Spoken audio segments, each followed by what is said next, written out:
Chair, I'm grateful. Thank you. This, lo baba lo, akanaliqiniso. I'm sorry to say that. Thank you, Chair. Thank you, Chair. Firstly, Chair, I just want to um, start by saying I want to give evidence of the allegation made against me in the precinct of Parliament that I'm running away from the bank. I must go and pay my debt. Can you please, Ramano, give him the proof of payment which was paid last year, the issue which he's talking about? And I want him to apologize and retract for us to have a conversation because he misled this country. Because that issue which is talking about, that judgment we are talking about is here, and the company name is Landiwe Security and Projects. I even paid no because they're gonna take screenshots. Hence, I want to give him. I don't want this thing to be going all over.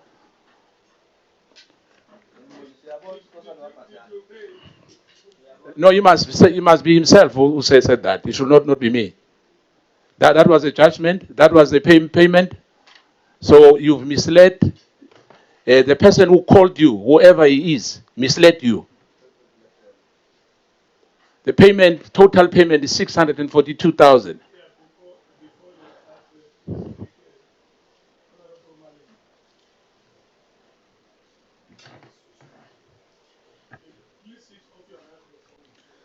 No, thanks, Chair.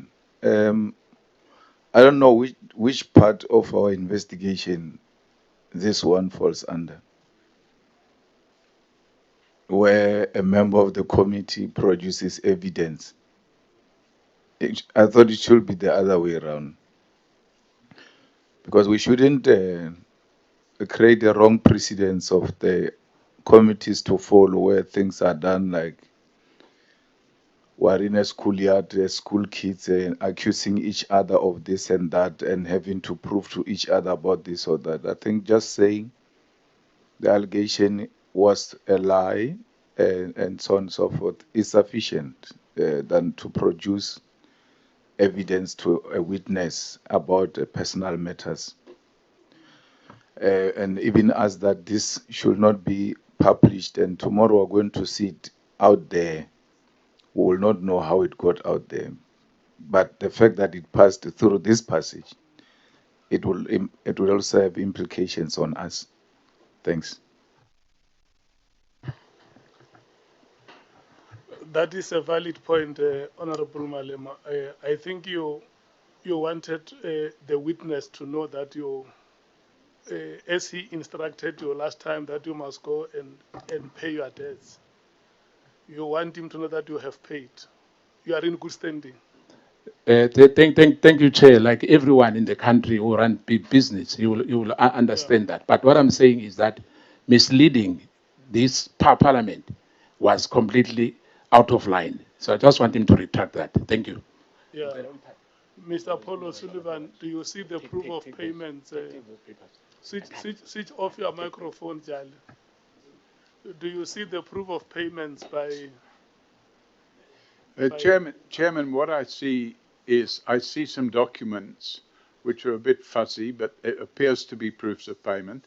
Yeah. I also see a document which says judgment by default, 25th of September 2025. Yes, what we are saying is that you must not read that because it's personal and confidential. Okay.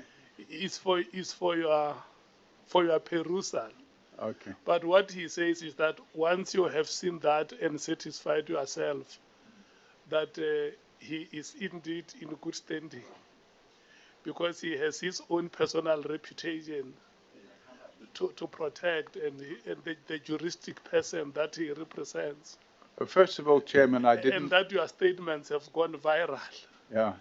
Well, if they went viral, Chairman, it's because the member in question recused himself from Parliament, followed me out. I don't want to make that a point of debate now. Okay. If you listen to what Honorable Malema said, let's not bring what does not belong here into our proceedings.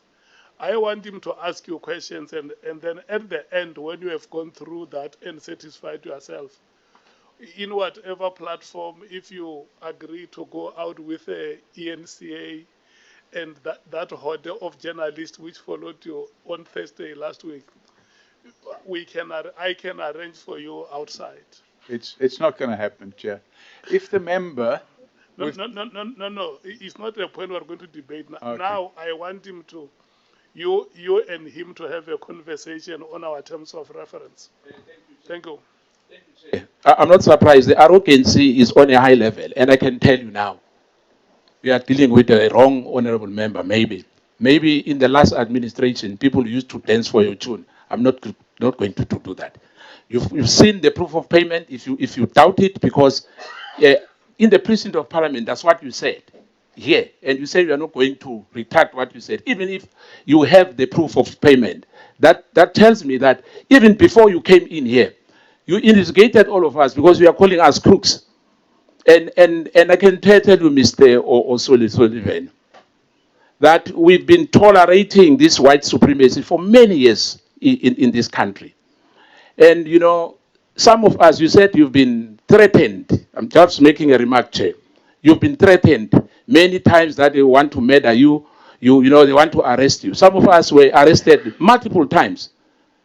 You know, we've been kept under state of emergency for many years. In fact, my friend, two of my friends passed on. Ephraim Mohale passed on. We didn't even know the remainings of George Shabangu, our friend who passed on. We are only arrested 10 times. We are making a fuse about it. Some families, we are still missing some of our friends in the struggle. But let me start by saying to you now, I'm going to question you. Because you've been threatening prosecutors, generals. Now, let's start here.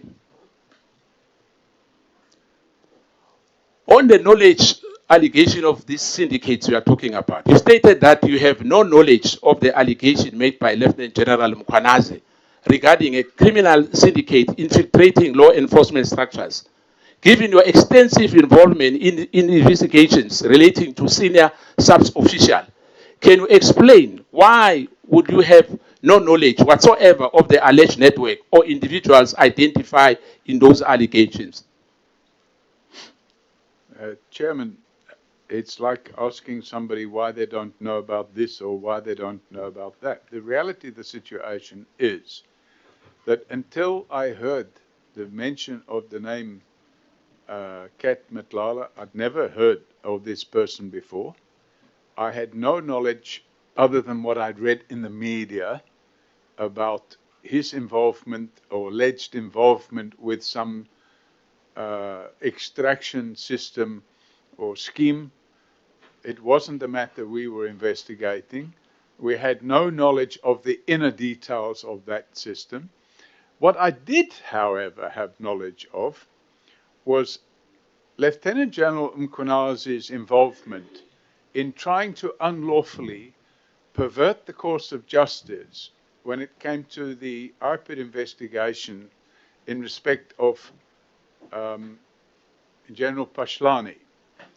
And evidence has already been led. And I suggested in one of my earlier emails to this committee that the committee should in fact call Humbelani Kuba, who is a senior IPID investigator, and let him explain to this committee how it was that he came to meet General Mkhwanazi in 2017 and be escorted into a hotel room. Escorted into a hotel room. Chair, please, I need your indulgence. Taken away from them, and then to be told that he needs to come over, like Cedric and Kabindi has done, and become a witness against IPID because they want to stop the Pashlani investigation. Chair, can you please help me? The last time I've asked again, because we are not on a lecturing room here. The question is simple. If that's the case, have you opened a case against General Mkhwanazi? Yes or no? A case was opened way back against General Mkhwanazi. Against all the people. No, I'm talking General Mkhwanazi. Leave the other people. The case wasn't just against. No, I'm talking about General Mkhwanazi. I don't talk about Kuba. I'm not talking about any other person. My question is simple. Have you opened a case against General Mkhwanazi? Correct. Thank you. Now,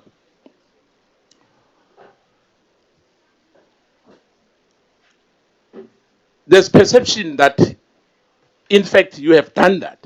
You stated that it was made clear and unambiguous that you, Mr. O'Sullivan, you are not a member of the IPID.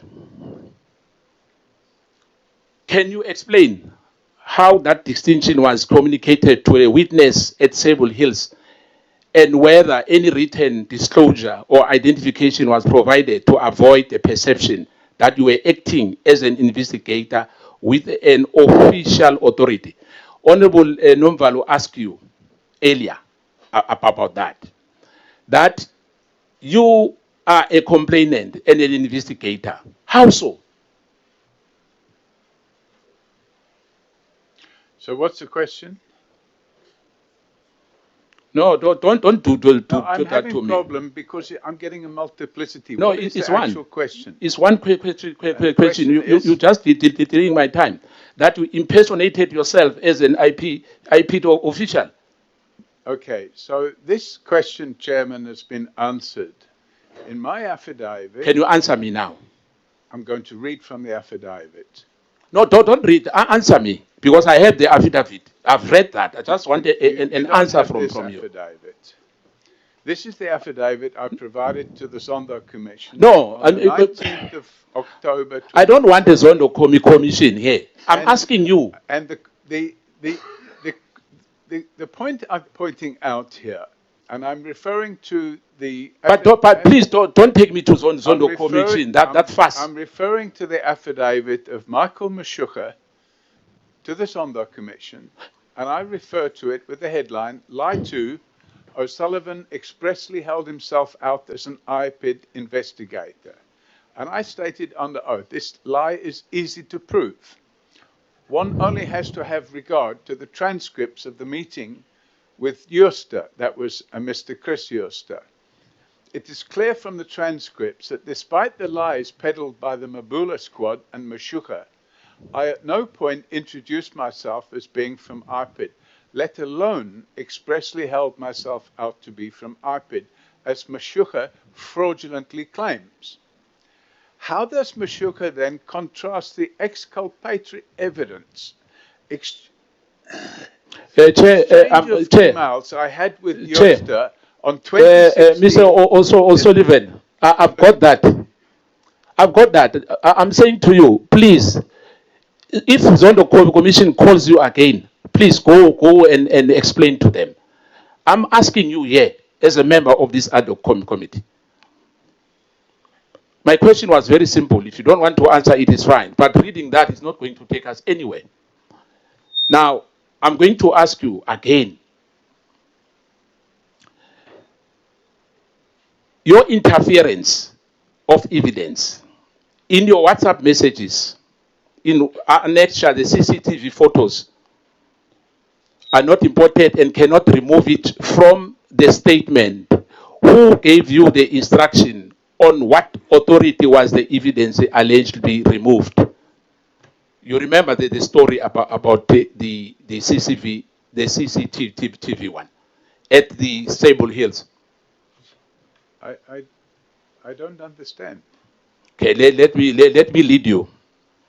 In the email which you wrote, 26 December 2016, you said, like Honorable Nomvalo said, you'll bring Mono and yourself to prison. You were threatening Patlane as well, and you're threatening Advocate Mashucha. Can you confirm whether this communication was received and whether it was reported to the authorities? Which communication? I'm saying to you, you know, there's attachments here of emails. Are you denying those emails? I can't see these emails. I don't have them in front of me. You don't have those emails. Evidence leader, he says he doesn't have those attachments which Advocate Mashucha gave us yesterday. You'll make them available. In the same correspondence, you warned that your wife and associate will be targeted next. That's what you responded when Honorable Nomvalo asked you. I'm making a follow-up now. Did you interpret this as an intimidation or aiming at influencing the investigation on your conduct? No, definitely not. Why were you threatening them? As I explained before, given the criminal conduct of both the Mabula team and Michael Mashucha, it was appropriate to take steps to notify them that I wasn't going to tolerate their nonsense. Now, the rubbish which you spoke about here last week, you were saying that there's rubbish when we are asking you, and you call us names. I'm going back to where I said the CCTV issues, because there was a removal or exclusion on CCTV evidence formally recorded in the investigation file. And my question, and who authorized it? Did any investigator or official attempt to alter witness statement or evidentiality material relating to the CCTV footage? Or you don't know anything about the issue of CCTV? Yes, in fact, that was also covered in my statement to the Zondo Commission, where Mr. Jooste was sent a draft statement. And when he wanted to sign the statement, he asked if he could remove from the statement the reference to the CCTV footage which he had given to Pashlani. And Mandla Mashlangu, who was present, he said to Mr. Jooste, you may remove it from the statement. So it wasn't anything to do with me at all. Chair, just before, because I've got 9 minutes now to go, I want us to play a video because we have a dishonest criminal fraudster with a so-called forensic for justice. There's not justice at all. That so-called forensic for justice, for me, is forensic for fraud. Okay, can you please play that clip? Microphone. You see, what we will not accept here is both of you, Mr. Paul O'Sullivan and Honorable Sikhosana, if you are going to use those words, criminals and fraudsters, to describe witnesses before us here, that cannot be accepted. We are probing allegations, and both of you must refrain from using those words to describe any person coming before us, or to describe any person against whom allegations have been made. Yeah, but Chair, those words were used by some of the honorable members from the DA, and it was not an issue. They were never called that they must stop that. I can play them for you if you want to, unless it's exclusive. I'm astonished that he's saying it's also well known to. No, it's fine. It's that clip.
Now, Chair, as I said earlier,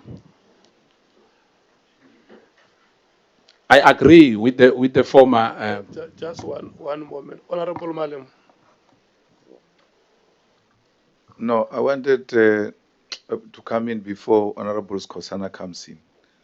Those remarks Sikhosana is making are not meant for black witnesses only. It was said to Ket Matlala, and we all allowed it. We all did. And no one, not a single one of us, raised an objection. And for me, it's not a conclusion necessarily. If Honorable Sikhosana says you are a fraud, you are a thief, you are what? It's a statement that is put to the witness who can rightfully so dispute and say, no, I don't agree with that statement. And we proceed like we did. I mean, Matlala was called all sorts of names, and he said, I'm not any of the things you are saying. And we all proceeded. It's on record. So it shouldn't be that Paul or anyone else comes here and gets to be treated differently because he calls people crooks. He calls people all manner of names. And he must be made to test his own medicine. Thanks, Chair. No, this is what I'm saying. I was addressing both speakers, both himself and Honorable Sikhosana, because Mr. Paul O'Sullivan has repeatedly, orally and in messages that he allegedly sent to people who appeared before us as witnesses, have called them as such. And even in today's proceedings, he repeatedly made those claims that people are criminals. When Honorable Nomvalo was asking him, why did you do that? Why do you think you have the authority to do this, to do that? He tried to give a context that criminals were trying to do this and that, and I did not have a choice but to do that. And that's exactly, I want him, in particular, and Honorable Sikhosana, to know that as a committee, we have not reached a stage where we are convinced or we have assessed evidence to say somebody is a criminal or is involved in criminal activities. We are still probing, and I just wanted to put that message across, including you, Mr. Paul O'Sullivan. Can you proceed, Honorable Sikhosana, to ask questions? Yeah, but Chair, Honorable Malema is correct. Those words were used, but there was no. You never said anything when those words were used. But be that as it may, I'll continue. So, Mr. O'Sullivan. You think I'm protecting him? Yeah, that's my feeling, Chair. You know, that's my feeling. Let me tell him here in your presence, Mr. Paul Robert O'Sullivan, I'm not protecting you. Thank you, Chair. Now, I just wanted to ask you, did you assisted your partner, Sarah Jane Trende, to lay a charge blaming Duduzile Zuma for the unrest caused by her father's detention without trial by Judge Kampempe and other judges? Did you help Sarah? To make a case against who? Duduzile Zuma, Sambo. Sam Butler. Yes. Zuma Sam Butler. Yes. It was quite a few years ago. I think it was 2021, and I believe that I sent a complaint to the National Director of Public Prosecutions consisting of a sworn statement. Chair, sorry, Chair. Did you help him or not? Her. Yeah, did you? Yes, your partner, Sarah Jane Trent. I think I may have done. Yeah, you've done that. Not that you think you've done that. Yeah. But be that as it may, you've been saying that you are opening dockets against people. How do you open dockets if you are not a policeman? Only a policeman can open a docket. I'm sorry, Chair, but the gentleman's understanding for the law is factually incorrect. I know, I'm asking about the docket. How do you open it? Because you're not a policeman. You go to the police station. And open what? You A complete docket? all the documentation and you No, submit no, it. I'm talking about a docket. You said you are opening dockets.